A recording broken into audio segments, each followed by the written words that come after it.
ঈদে দেশের প্রেক্ষাগৃহে মুক্তি পাওয়া সিনেমার তালিকায় এবার বেশ জমজমাট লড়াই চলছে।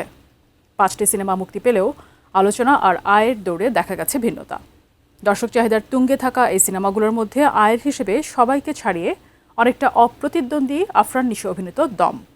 ঢালিউড সুপারস্টার শাকিব খানের প্রিন্সকে টপকে আলোচনায় রয়েছে বনলতা এক্সপ্রেস ও রাক্ষস। বিস্তারিত শাহাদাত রিফাতের রিপোর্টে। মুক্তির আগে ব্যাপক সাড়া জাগালেও শেষ সময়ের প্রচারণা ও ট্রেলার মুক্তির পর সমালোচনার মুখে পড়ে ঢালিউড সুপারস্টার শাকিব খানের প্রিন্স সিনেমা। অন্যদিকে ট্রেলার মুক্তির পর থেকে দর্শকদের মাঝে বেশ সাড়া ফেলে আফরান নিশোর দম ও সিয়াম আহমেদের রাক্ষস। আলোচনায় উঠে আসে রায়হান রাফি পরিচালিত প্রেসার কুকার ও তামিম নূরের বনলতা এক্সপ্রেস সিনেমাও। শুরু থেকে এবারের ঈদুল ফিতরে 8টি সিনেমা মুক্তির কথা শোনা গেলেও শেষ পর্যন্ত দেশের প্রেক্ষাগৃহে দেখা যাচ্ছে 5টি সিনেমা, যার সবগুলোই রয়েছে আলোচনায়। তবে দর্শক চাহিদা ও আয়ের দৌড়ে অনেকটা অপ্রতিদ্বন্দ্বী আফরান নিশো অভিনীত দম সিনেমা। BMR এর তথ্য অনুযায়ী 2026 সালের প্রথম চলচ্চিত্র হিসেবে বাংলাদেশের মাল্টিপ্লেক্সে 1 কোটি টাকার গ্রস কালেকশন দিয়ে নতুন রেকর্ড গড়েছে দম সিনেমাটি। মুক্তির প্রথম দিনে 30.39 লাখ টাকা দিয়ে খাতা খুলে দ্বিতীয় দিনে 34.07 লাখ এবং তৃতীয় দিনে 36.52 লাখ টাকা আয় করেছে সিনেমাটি। স্টার সিনেপ্লেক্স ও লায়ন সিনেমা মিলিয়ে 35টি শোর মধ্যে 27টি ছিল হাউসফুল, যা নিশো ভক্তদের মাঝে ব্যাপক উন্মাদনা সৃষ্টি করেছে। আফরান নিশোর এই দাপুটে যাত্রার ঠিক পেছনেই অবস্থান করছে তারকাবহুল সিনেমা বনলতা এক্সপ্রেস। তামিম নূর পরিচালিত ও হুমায়ুন আহমেদের কিছুক্ষণ উপন্যাস অবলম্বনে নির্মিত এই সিনেমাটি 3 দিনে মোট 77.33 লাখ টাকা আয় করেছে। দেশের মানুষকে প্রতিদিন সুরক্ষিত রাখার প্রত্যয় নিয়ে সেফটি কেবলস সহ এলো সেফ সিলিং ফ্যান। প্রথম দিন 18.54 লাখ টাকা থেকে শুরু করে দ্বিতীয় দিনে 22.26 লাখ এবং তৃতীয় দিনে 28.89 লাখ টাকা সংগ্রহ করে সিনেমাটি ক্রমাগত আয়ের গ্রাফ ঊর্ধ্বমুখী রেখেছে। মাল্টিপ্লেক্সে 31টি শোর মধ্যে 29টি হাউসফুল ছিল।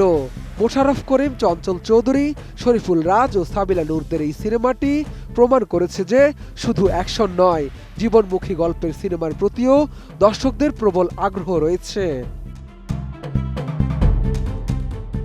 আয়ের লড়াইয়ে এর পরেই অবস্থান করছেন সিয়াম আহমেদ। তার অভিনীত অ্যাকশন ঘরানার সিনেমা রাক্ষস শুরুটা কিছুটা ধীর গতিতে করলেও নিজের পারফরমেন্স ধরে রেখেছে।